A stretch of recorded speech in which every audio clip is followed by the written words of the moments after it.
இன்னைக்கு உலகம் ரொம்ப வேகமா ஓடுது. ஆனா அந்த வேகத்துல நாம எதை விடுறோமோ இல்லையோ, நன்றிங்கிற ஒரு விஷயத்தை மறந்துடக்கூடாது. அப்படி நன்றி மறந்த சோமுவோட கதையத்தான் இப்ப பார்க்க போறோம். வேப்பங்குளம்ங்கிற கிராமத்துல சோமுன்னு ஒருத்தன் இருந்தான். அவன் வாழ்க்கையில நடந்த ஒரு கதையை சொல்றேன், கேளுங்க. வேப்பங்குள கிராமத்தை பத்தி சொல்லணும்னா அது ஒரு தனி சொர்க்கம். காலையில சூரியன் உதிக்கும் போது அந்த பனித்துளி நெல் கதிர் மேல முத்து முத்தா நிற்கும். வாய்க்கால்ல தண்ணி சலசலன்னு ஓடும். அந்த தண்ணியில மீனுங்க துள்ளி விளையாடும். ஆனா அந்த பசுமைக்கு நடுவுலையும் சில நேரத்துல வறுமை வாட்டும் பாருங்க. அதுதான் ரொம்ப கொடுமை. அப்படி சோமுவோட வாழ்க்கையில வறுமை தாண்டவமாடுது. ஒருவேளை கஞ்சிக்கு வழி இல்லாம தார் சாலையில தவிச்சப்போ அதே ஊர்ல இருந்த மாணிக்கம்ங்கிற ஏழை விவசாயி தான் தன் பங்கு கஞ்சியை தினமும் சோமுவுக்கு கொடுத்து வளர்த்தாரு. ஒரு நாள் சோமு வயல்ல வேலை செஞ்சுக்கிட்டு இருக்கும்போது மாணிக்கம் வந்து, எலே சோமு, சோமு எங்கடா இருக்க, இந்த பழைய கஞ்சியை குடிடா. காலையில இருந்து வயல்ல வேலையாவே இருக்கியே, இந்நேரத்துக்கு வயிறு காஞ்சு போயிருக்கும் அப்படின்னு அக்கறையோட கூப்பிட்டாரு. சோமு சோர்வான குரல்ல, அண்ணே நீங்க மட்டும் இல்லைனா நான் என்னவேன்னு எனக்கே தெரியலண்ணே. என் சொந்தக்காரங்க கூட என்னை நடு தெருவில் விட்டுட்டாங்க. ஆனா நீங்க உங்க சோத்துல பாதிய எனக்கு தர்றீங்களே. அதுக்கு மாணிக்கம், அதெல்லாம் பெருசா பேசாதடா. மனுஷனா பிறந்தா ஒருத்தருக்கு ஒருத்தர் ஒத்தாசையா இருக்கணும். நீ படிச்சவன், என்னைக்காவது ஒரு நாள் பெரிய இடத்துக்கு போவ. அப்போ அந்த அண்ணனை மறந்துடாம வந்து பாரு, அது போதும். சோமு, நிச்சயமா அண்ணன், நான் மட்டும் முன்னுக்கு வந்துட்டா உங்களை ராசா மாதிரி வச்சு பார்ப்பேன். இது என் மேல சத்தியம்னு உணர்ச்சி பெருக்கோட சொல்றான். காலச்சக்கரம் உருளுது. சோமு நகரத்துக்கு போய் என்னென்னவோ தொழில் செஞ்சு பெரிய கோடீஸ்வரன் ஆயிட்டான். பங்களா, கார்னு வாழ்க்கை மாறி போச்சு. ஒரு நாள் மாணிக்க அண்ணன் தன் மகளோட கல்யாணத்துக்காக உதவி கேட்க சோமுவோட பங்களாவுக்கு போறாரு. வாசல்ல நின்ன காவலாளிக்கிட்ட, என் பேரு மாணிக்கம், சோமு எனக்கு தம்பி மாதிரின்னு சொல்லுப்பான்னு மாணிக்கம் சொல்றாரு.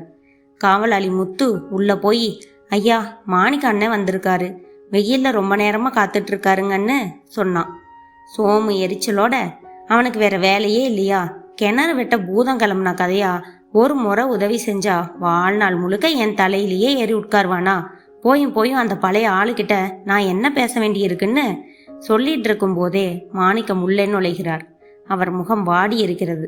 தம்பி சோமு, என் மக கல்யாணத்துக்கு ஒரு 5000 ரூபாய் கடனா வேணும்னு கேட்டிருந்தேன்.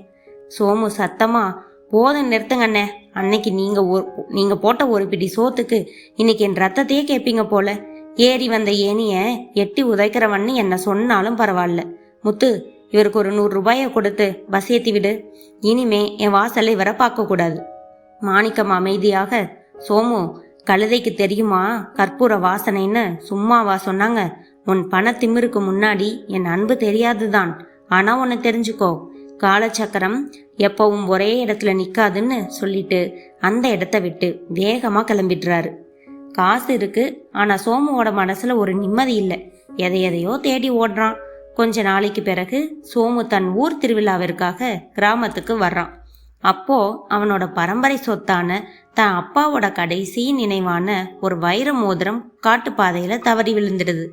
ஊர் முழுக்க தேடுறான், யாராலையும் கண்டுபிடிக்க முடியல. அந்த மோதிரம் வெறும் வைரம் இல்லை, அது அவனோட அதிர்ஷ்டம்னு நினைச்சு பத்திரமா வச்சிருந்தான். ஐயோ, என் வைர மோதிரம் போச்சே, அதுதான் என்னோட அதிர்ஷ்டம். அது இல்லைன்னா நான் நடு தெருவுக்கு வந்துருவனே.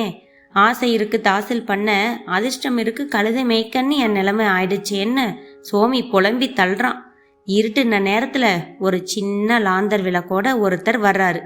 அவர் தான் மாணிக்கம். மாணிக்கம் அந்த மோதிரத்தை ஏற்கனவே எடுத்து வச்சிட்டாரு. அது சோமுவோடதுன்னு தெரிஞ்சும் அவர் அதை தனியே வித்து காசாக்க நினைக்கல. சோமு முன்னாடி போய் அந்த மோதிரத்தை நீட்டுறாரு. தம்பி, இது உன் அப்பாவோட ஞாபகம்னு எனக்கு தெரியும், பத்திரமா வச்சுக்கோன்னு சொல்றாரு. சோமுவுக்கு அப்படியே உடம்பு நடுங்கி போச்சு. தான் விரட்டி விட்ட மனுஷன் இன்னைக்கு தன் மானத்தையும் பெருமையையும் காப்பாத்தி நிக்கிறாரேன்னு நினைச்சு அழுதிட்டான். அண்ணே, நான் உங்களை அன்னைக்கு அவமானப்படுத்தினேனே, ஏன் இதை திருப்பி தந்தீங்க? அதுக்கு மாணிக்கம், தம்பி, நீ பணக்காரனானதும் பழைய சோமுவை மறந்துட்ட. ஆனா நான் இன்னும் அந்த ஏழை மாணிக்கமாவே இருக்கேன். எனக்கு பசி தெரியும், ஆனா துரோகம் தெரியாதுன்னு அழுத்தமா சொன்னாரு. தப்பு செஞ்சுட்டேன் அண்ணே, பணம் பந்தியில குணம் குப்பையிலன்னு வாழ்ந்துட்டேன். இப்பதான் புரியுது, கோடி ரூபாய் சம்பாதிச்சாலும் ஒருத்தன் செஞ்ச உதவிய மறந்தா அவன் மனுஷனே இல்லைன்னு சொல்லி அழுதான். சோமு மாணிக்கத்தோட காலில் விழுந்து மன்னிப்பு கேட்டான். அதோட அவரோட மக கல்யாணத்தை ஒரு அண்ணனா முன்னாடி நின்று நடத்தினான். நீதி. செய்யாமல் செய்த உதவிக்கு வையகமும் வானகமும் ஆற்றல் அரிது. வாழ்க்கையில நாம எவ்வளவு உயரத்திற்கு போனாலும் நாம ஏறி வந்த படிக்கட்டுகளை திரும்பி பார்க்கணும். நன்றி உணர்வோட வாழ்றவன் தான் உண்மையான செல்வந்தன். இதுல உங்க கருத்து என்னன்னு கமெண்ட்ல சொல்லுங்க. இது போன்ற கதைகளை தொடர்ந்து கேட்க இணைந்திருங்கள். லைக், கமெண்ட், சப்ஸ்கிரைப் பண்ணி எனக்கு சப்போர்ட்டும் பண்ணுங்க. வேற ஒரு நல்ல கதையோட மீண்டும் சந்திப்போம். நன்றி, வணக்கம்.